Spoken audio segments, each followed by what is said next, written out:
Bonjour les Itata et soyez les bienvenus dans votre rendez-vous avec l'actualité. Écoutez ça, aujourd'hui on va parler d'actualité musicale. Si je vous dis fast flow, chapeau de paille, franc-parler et puis surtout implication dans la communauté, eh bien vous me dites, allez, paille, bien évidemment, il est invité, j'ai l'honneur de le recevoir aujourd'hui. Bonsoir. Bonsoir. Alors, vous n'êtes pas là par hasard, hein, on n'est jamais sur Zitata par hasard. Vous venez notamment pour un événement, parce qu'on va souffler les 20 bougies de votre carrière. C'est énorme.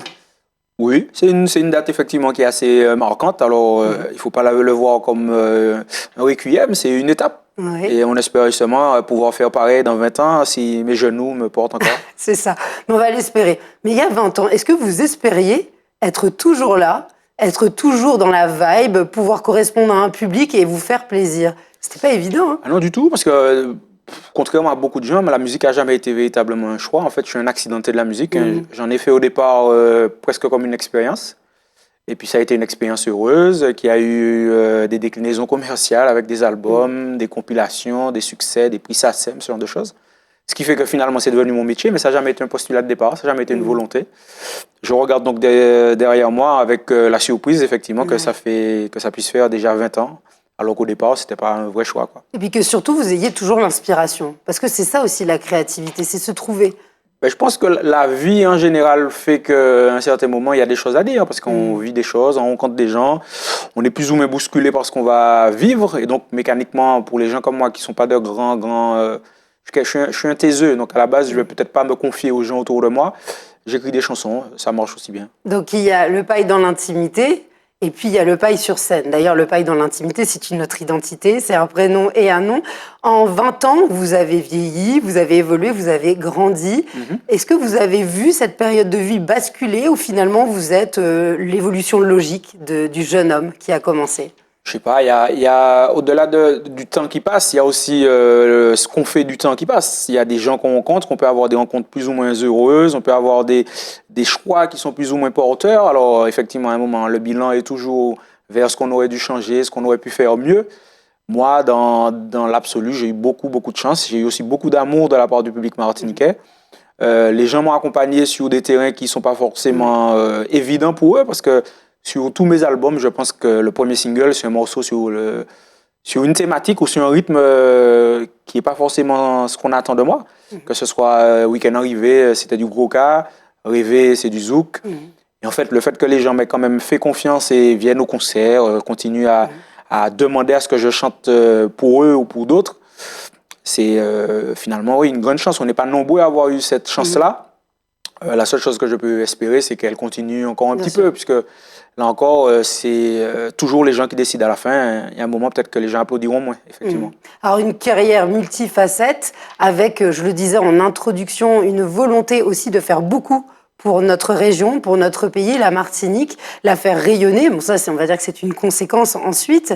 Quelles sont les thématiques, là, en 2025, qui vous tiennent vraiment à cœur? Alors, je trouve qu'il y a beaucoup de bruit. C'est-à-dire que depuis qu'on a effectivement ce réflexe réseaux sociaux, tout le monde est devenu un média à lui tout seul. Et donc, du coup, il y a une sorte de brouhaha de gens qui ont des avis et qui pensent que leur avis est assez légitime pour le partager avec le reste du monde. Donc, du coup, peut-être que c'est effectivement ce bruit qui m'amène à avoir envie de faire des chansons plus légères. Parce qu'il n'y a pas forcément d'espace en ce moment pour des chansons qui parleraient de thématiques plus complexes. Même si ça reste quelque part un exercice que j'aime faire. Disons que les dernières années, j'ai été beaucoup dans la Caraïbe, beaucoup plébiscité et demandé. Et j'ai été beaucoup chanté un peu hors de nos frontières. J'ai eu cette chance-là. Et du coup, ça m'a aussi inspiré sur des rythmiques soca, sur des rythmiques un peu plus caribéennes, qui, elles, demandent des thématiques un peu plus légères. C'est festif. C'est festif, mais sur le dernier EP, il y a des chansons qui sont plus sombres. Et puis, c'est l'équilibre entre l'un et l'autre qui est intéressant quand on fait de la musique. S'il fallait faire que l'un ou l'autre, ça m'emmerderait. Oui, et puis en plus, à côté de ça, vous ne faites pas que de la musique. Hein. À la base, vous êtes le fondateur de la Bourse Paille, notamment. On fait souvent référence. Ça montre que vous vous amusez dans la musique. À côté de ça, vous pouvez fonder aussi d'autres choses à côté pour la société. Donc, c'est ça aussi un être humain. J'imagine qu'on a dans une vie plusieurs vies. On a des plaisirs égoïstes. On a un moment où on a envie de s'impliquer dans la société. Ça dépend effectivement de ce qu'on vit, de l'expérience sociale, des rencontres qu'on peut faire. Moi, comme j'ai dit, j'ai eu la chance d'être beaucoup aimé par nos compatriotes. Et il m'a paru assez évident à un certain moment si ça a été possible de redonner un peu au pot et puis de mouiller le maillot, parce que c'est un peu comme ça qu'on fait avancer les choses. Alors, en préparant cette interview, vous m'avez confié que c'était important pour vous le visuel, pour pouvoir aussi attirer, donner envie. Quel lien vous avez avec ce digital, avec ces médias, hein, et puis avec la création vidéo à côté de la créativité musicale? Alors, c'est un rapport, je t'aime moi non plus, parce que dans l'absolu, moi, je pars du principe que quand on n'a rien à dire ou quand on n'a rien à montrer, le silence peut être un choix intéressant. Sauf qu'aujourd'hui, il faudrait être présent tout le temps et il faudrait avoir des choses intéressantes à montrer tout le temps. Sauf que ceux qui créent vraiment, ceux qui travaillent vraiment savent qu'il y a une partie du travail qui n'est pas sexy. Bien sûr. Qui ne mérite pas d'être filmé, qui ne mérite pas d'être raconté. Donc, du coup, il y a une sorte d'ambivalence où des fois, on me pose la question pourquoi on n'a pas photographié ça, pourquoi on n'a pas filmé ça. J'imagine peu les gens qui font de la pâtisserie, par exemple, filmer le réveil à 4 h du matin et le charroyage de sacs de farine. Je vis aussi un peu comme ça à l'artistique. Il y a une période qui est moins sexy quand on est en studio et qu'on galère parce qu'on n'a pas l'inspiration ou bien parce que ça sonne pas comme on veut. C'est pas forcément ce qu'on aimerait monter aux gens. Par contre, effectivement, on a été obligé, moi en particulier, de monter en compétence dans le digital, apprendre à faire un peu de montage, comprendre comment l'algorithme fonctionne, ce genre de choses. Ouais, c'est un rapport de je t'aime moi non plus. Il y a des fois où je trouve que ça fait sens et puis très régulièrement, je me dis que on devrait aussi avoir le choix d'être dans une forme de discrétion, de vivre à son échelle plutôt que d'être obligé de tout partager, quoi. Mais c'est un débat qui n'est pas forcément très légitime en ce moment parce que la société a décidé comme ça. Donc aller à contre-courant, c'est souvent prendre des gifles gratuitement. Mais ce que vous dites aussi vous rend humain. C'est montrer que derrière votre réussite, derrière les paillettes des vidéos, de ce que l'on peut voir, des filles sexy, on regardera un extrait de vidéo tout à l'heure, il y a un énorme travail. C'est dire à cette jeunesse, ok, vous voulez réussir, mais ce n'est pas facile. Alors, pareil, je me pose de plus en plus la question parce qu'on a changé le paradigme. Aujourd'hui, le COQ qui sous-entendait qu'il fallait faire des efforts au début pour récolter des fruits à la fin, on a changé le game. Aujourd'hui, vous avez des gens qui n'ont pas fait d'efforts et qui ont récolté des fruits. Vous avez des gens qui ont fait plein d'efforts et qui n'ont pas récolté de fruits. Ce côté justice et méritocratie, justement, on l'a un peu obsolétisé. Du coup, c'est difficile d'avoir un discours clair quand on parle à des gens qui sont plus jeunes en leur disant ce qu'il faudrait faire. Néanmoins, pour durer, il faut quand même travailler. Oui, mais il faut travailler dans tous les cas de figure. Par contre, est-ce qu'aujourd'hui, on a créé le cadre qui donne aux efforts les échos qu'ils méritent? Je ne suis pas sûr. Mais pareil, je suis plus dans le questionnement que dans la réponse affirmative. Je n'ai pas la réponse. Donc, mes élèves, par exemple, puisque j'ai la chance d'être enseignant, désormais, quand je leur pose la question, c'est... il se pourrait que ce soit au cas par cas. Ce qui fonctionnera pour X ne fonctionnera pas pour Y et j'aurais du mal à vous donner une recette miracle. Aujourd'hui, on a effectivement rebattu les cartes et il y a des circuits qui ne demandent pas d'efforts, qui fonctionnent parfois. Il y a des circuits qui demandent des efforts qui ne fonctionnent pas. C'est de moins en moins lisible. Mais effectivement, dans cette illisibilité, il y a parfois de vraies opportunités. C'est effectivement à ce moment-là que le travail fait sens. Alors justement, votre public, là on parle de la jeunesse, vous faites de l'enseignement à côté de la musique. Il y a aussi tout ce public qui a grandi et vieilli en même temps que vous. Ça, ce sont des gens qui viennent toujours à vos concerts et à mon avis, il y a des visages qui vous sont très familiers à présent. Il y a des gens qui me sont non seulement familiers, mais il y a des sourires, par exemple, ou des messages qu'on reçoit sur les réseaux sociaux qui vous sauvent. Il y a des périodes où on est en plein doute, où on ne sait pas véritablement si on a fait les bons choix.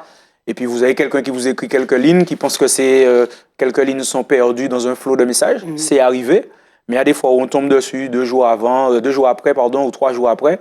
Et ça correspond effectivement à ce dont on avait besoin au moment où on va lire ces mots-là. Donc, c'est pour ça que je parle de l'amour et de l'affection que les Martiniquais ont eu pour ma musique et pour moi par ricochet. Alors, j'ai été très régulièrement surpris de ça. Mais ça a été, je pense, très salvateur aussi parce que je suis quelqu'un qui doute énormément. Il y a une part de mélancolie presque gravée dans mon cerveau. Je suis quelqu'un de taciturne, de pas forcément très causant. Et la musique est finalement mon exutoire. Donc, quand les gens apprécient, ça donne sens à la démarche. Tout à fait. Alors justement, votre exutoire, il va falloir pouvoir mettre le feu à la paille pour le 12 avril prochain, samedi, puisqu'on va fêter sur scène cet anniversaire. Il va y avoir un très beau concert à Tropicatrium, scène nationale. Ça a été facile de faire ce choix, d'aller à Tropicatrium dans cette salle qui est quand même mythique en Martinique. Alors, j'ai eu la chance, je crois que c'est mon 5e atrium ou quelque chose comme ça. Donc, c'est une scène que j'ai plus ou moins pratiquée. Et puis le live, dans sa dimension la plus noble, c'est quelque chose que je fais très, très, très régulièrement. C'est pour ça que je fais de la musique. Tout ce qui est album, photo, voilà, pour moi, tout ça, c'est la rencontre avec du folklore. Le vrai kiff, il se passe sur scène. Et on a eu la chance, les musiciens et moi, pendant ces 20 ans ou même ces 10 dernières années, de beaucoup faire de concerts, en tout cas d'en faire assez régulièrement pour continuer à avoir envie et puis avoir de vrais réflexes. Et là, je sors de répétition, ça sonne.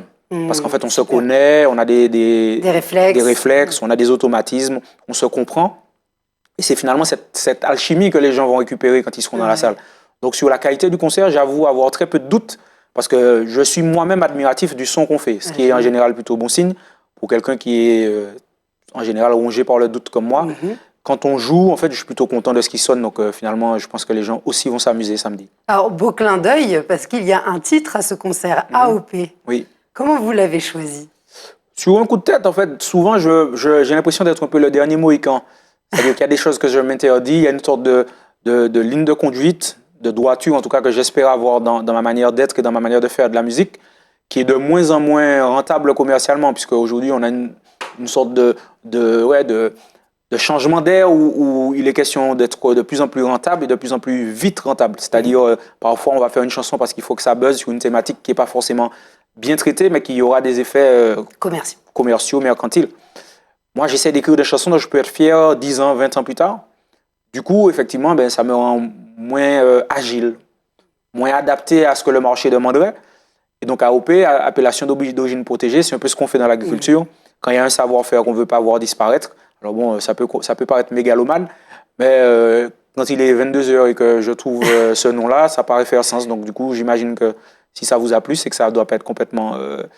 ça doit être efficace. Exactement. Ça parlera à beaucoup de Martiniquais et Martiniquaises. Alors, à quoi faut-il s'attendre? Il y aura des featuring, des invités surprises. Quel type de concert vous allez offrir? Alors, les gens qui sont déjà venus à un concert du mec qui a un chapeau savent, c'est en général très énergique. Il faut mouiller le maillot, parce que moi, je mouille le maillot. Et puis là, pour les 20 ans, il y a des gens qui ont marqué mon parcours, qu'on va essayer d'avoir sur scène avec moi. Alors, pas trop, parce que en 20 ans, j'ai déjà, moi, beaucoup de chansons à chanter, donc il faut quand même que ça reste dans un timing que l'Atrium va accepter. Mais oui, il y a des gens qui vont venir partager la scène avec moi. Et puis, on prévient Manuel Césaire à l'avance. Il me parlait de l'assurance cet après-midi, parce que justement, il y aura du bruit, ça va sonner. J'espère que les gens seront contents. Et on a à peu près 2h, 2h15 de spectacle, donc voilà, venez avec des serviettes, de quoi vous éponger. Et ça va bien se passer. Et pour faire votre line-up, comment vous choisissez les titres? Parce que forcément, il y a plusieurs albums, peut y avoir des reprises aussi, il y a des choses qui vous tiennent à cœur. C'était évident ou des fois vous avez hésité? Alors pareil, je pense que c'est l'expérience. J'ai la chance d'avoir une très grande expérience scénique. J'ai beaucoup chanté, j'ai beaucoup voyagé pour chanter.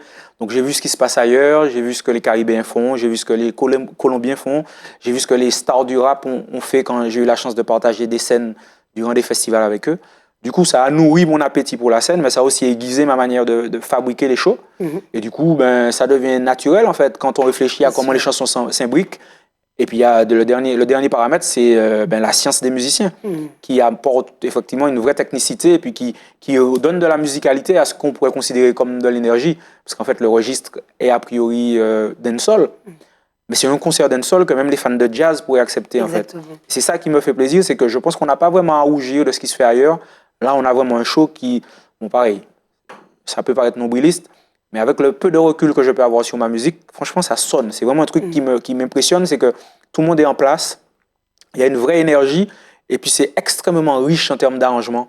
C'est-à-dire qu'on est loin de ce que le CD va nous faire... on dépasse ça. On est dans l'obligation de gifler les gens. Moi, je vois ça comme une gifle. C'est-à-dire que le concert doit embarquer des gens qui sont venus par curiosité et qui pensaient ne pas rentrer dans l'univers, et on espère les embarquer avec nous. Et qui vont ressortir et qui auront oublié leur tracas du quotidien, qui se seront défoulés. Ça, c'est sûr. Ou qui vous auront redécouvert, parce qu'on peut suivre un artiste et on le voit une énième fois sur scène et on se dit, mais mon Dieu, c'est comme si je retombais amoureuse de sa musique. J'espère que tout le monde retombera amoureux des uns et des autres. Mais oui, franchement, là, je sors de 2 heures de répétition, enfin 2 heures de filage, et on se faisait la réflexion avec les musiciens, c'est vraiment, vraiment extrêmement riche et énergique comme show. Donc, vitamine C. Voilà, reposez-vous l'après-midi et puis mangez bien. À 20h, normalement, ça devrait bien se passer. Et on vous attend. Donc, c'est le samedi 12 avril. Pour prendre les places, on va sur le site internet. Alors, c'est particulier justement parce que en fait, là, on n'est pas sur le traditionnel bisouk, etc. Là, c'est l'Atrium qui produit. Donc, il faut passer par la billetterie de l'Atrium. Alors, à l'heure où on parle aujourd'hui, je crois qu'il reste 40 places. Donc, je ne sais pas quand ça sera diffusé, mais il se pourrait que malheureusement pour ceux qui nous verront, ils seront un peu tard, mais il ne faut pas hésiter. Voilà, il faut essayer. Sinon, il y aura peut-être une queue devant l'atrium au cas où. Ils peuvent venir, c'est pas moi qui gère cette partie-là. Moi, je fais que chanter. C'est déjà beaucoup. Ben, merci Paille. Alors surtout, pour suivre les différents événements et l'avenir dans les mois prochains, vous avez un profil réseaux sociaux. Paille 972 sur Instagram. A priori, ça se trouve assez facilement. Et puis, dans les bios, vous avez tous les liens utiles, le Facebook, le Twitter, le X, le Y. Aujourd'hui, j'imagine que ceux qui ont envie peuvent trouver des informations assez facilement. Alors, pour ceux et celles qui vivraient sur Mars et qui ne vous auraient jamais entendu, ça tombe très bien parce qu'on a un extrait d'une chanson à vous, d'un clip vidéo qu'on va diffuser à la fin de cette interview. Est-ce que vous pouvez nous en parler de ce titre? C'est le prochain single. Il est censé sortir la semaine après le concert, donc d'ici une dizaine de jours. Ça s'appelle Krasé Kaila et effectivement, la chanson parle d'une maman qui s'est mise à la pole dance et vous avez une barre de pole dance dans le clip. Voilà. Donc festif, avec plein de couleurs. Celle-là est volontairement très festive. Ouais, et puis le pole dance, on sait aussi que c'est une discipline qui est de plus en plus pratiquée en Martinique. Beaucoup de Martiniquais s'y mettent et de Martiniquais, on l'espère. Merci d'avoir été avec nous et puis on vous souhaite surtout de prendre énormément de plaisir, de communier avec le public. Et puis on espère vous revoir l'année prochaine pour un 21 ans. On dira ça? On ne peut qu'espérer ça. Merci Paille. Merci à vous. À bientôt. À très vite les Itata à rester parmi nous. On écoute le dernier titre de Paille. Travail moi c'est classique high life, puis fait maman bonne. Classique high life, puis bas mon son. N'y qui classique high life, puis fait maman bonne.